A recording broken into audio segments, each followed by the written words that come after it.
What if the ache you carried was never yours to fix, but the world's to understand?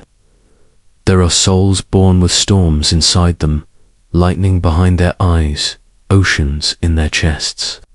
They walk through this world with their silence mistaken for weakness and their questions mistaken for rebellion.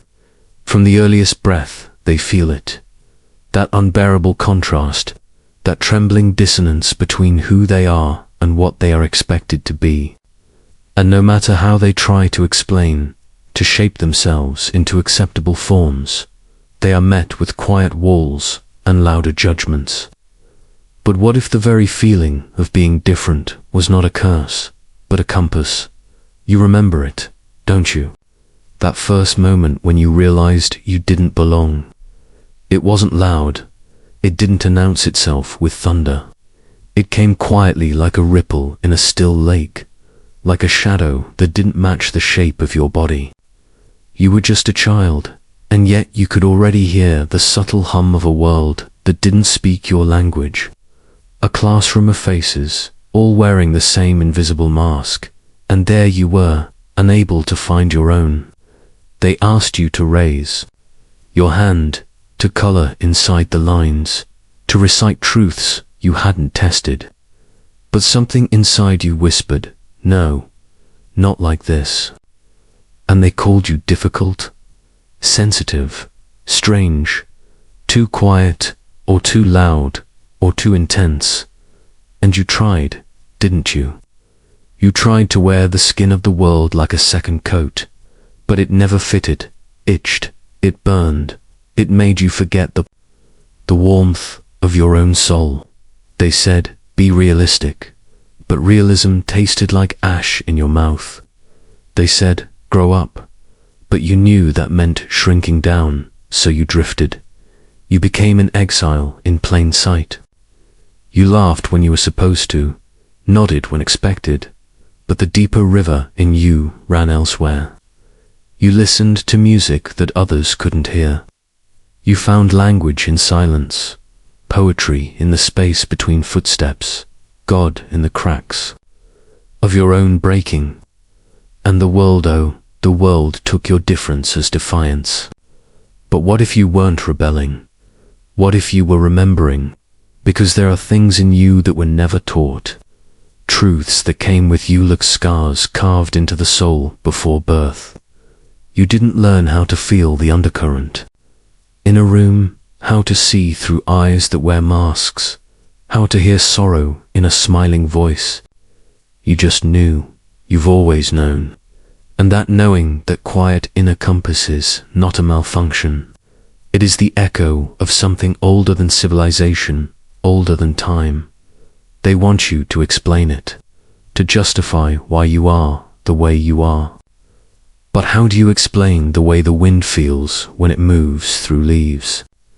How do you put into words the invisible weight of pretending to be someone you're not? You don't owe the world your conformity. You owe it your truth. Somewhere along the path, you began to believe that your difference was a defect, that being alone meant being wrong. But aloneness is not loneliness. It is the sacred space where the soul returns to its original shape. And the ones who feel too much, who see too deep, who ache with the intensity of being alive, they are not broken. They are the carriers of unseen fires. You were never meant to be a mirror of this world. You were meant to be a window. Yes, it hurts. Yes, the weight of being misunderstood can suffocate. But you are not here to be understood. You are here to be real, and there is a difference. The world will try to smooth your edges, to soften your voice, to dull your colors. But your edge is your truth. Your voice is your map. Your colors are the language of the soul. You've been told to dim yourself for so long that brightness now feels like a threat. But what if you let it blaze? What if you let your difference speak not with apology, but with reverence? You are not lost. You are wandering. There is a difference.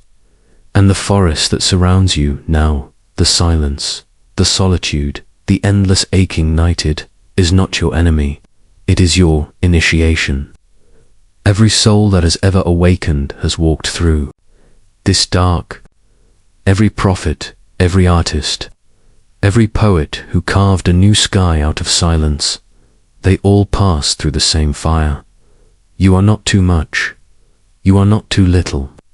You are precisely the shape the universe needed to express this exact moment. And that ache in your chest, it is not pain. It is the stretching of your wings against the cage of your own forgetting. You were never here to blend in. You were here to remember.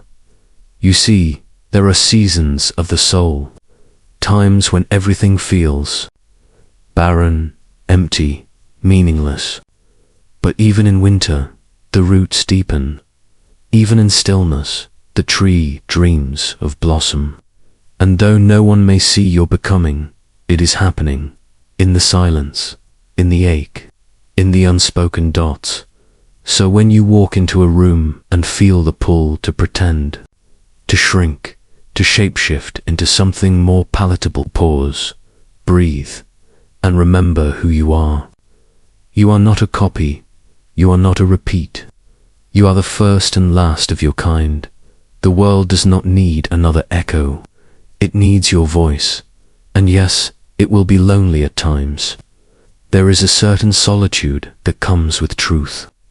But there is also a power, an unshakable, ancient power that begins to rise when you stop seeking permission to exist.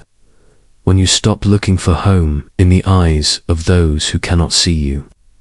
When you stop begging the world to understand what was never meant to be understood, only honored, because your difference is not a puzzle to be solved. It is a masterpiece to be lived. You don't need to justify the way you feel. You don't need to apologize for seeing too much, for loving too deeply, for asking questions that unearth uncomfortable truths. You don't need to prove your worth by pretending to be someone else. Worth is not earned, it is remembered. And what if, just what if, the very parts of you that were mocked, silenced, ignored, were actually your medicine, your magic, your mission?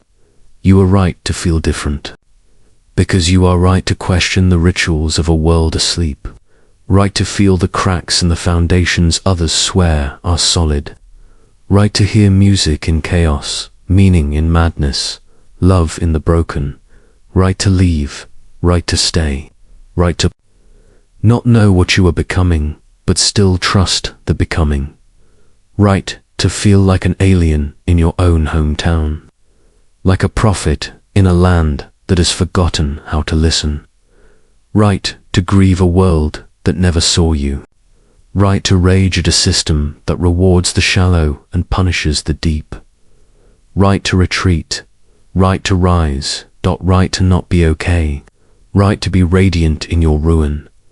The world does not know what to do with those who remember their own soul. It will call you names. It will try to diagnose your wildness. It will try to save you from yourself. But you don't need saving. You need space to be, to burn, to rebuild. And if no one ever tells you this again, let this be the memory etched into your bones. Your feeling of difference was the first sign of your truth. Your refusal to belong was the echo of your belonging to something deeper. Your loneliness was the hollow from which a greater song was meant to rise, and it still can. Because even now, beneath the noise, beneath the ache, beneath the years of pretending, the real you remains, untouched, unshaken, waiting like a hidden flame in the forest of your heart. And if you close your eyes, if you sit in that unbearable silence, you might just hear it, the whisper that says, you were always right to feel different, because you were never here to fit in. You were here to wake up, to remember, to remind the world of something it has forgotten, Something it buried under plastic smiles and loud lies and empty achievements. You, the real you, the one who knew before they were taught, the one who felt before they were named, the one who dreamed before they were told how. And though the road ahead may be steep, though the night may stretch long, though the world may never fully understand, you are not alone. Others walk with you, unseen but near, other misfits, other wild hearts, other wanderers of the soul. And maybe, just maybe, the path was never about being found, but about becoming the fire by which others find themselves. So go, walk on, let them misunderstand. Let them call you strange. Let them talk. You were never meant for their approval. You were meant for something holy, something fierce, something free. And that silence that follows you now, that silence is sacred. It is where your truth lives, and it is listening.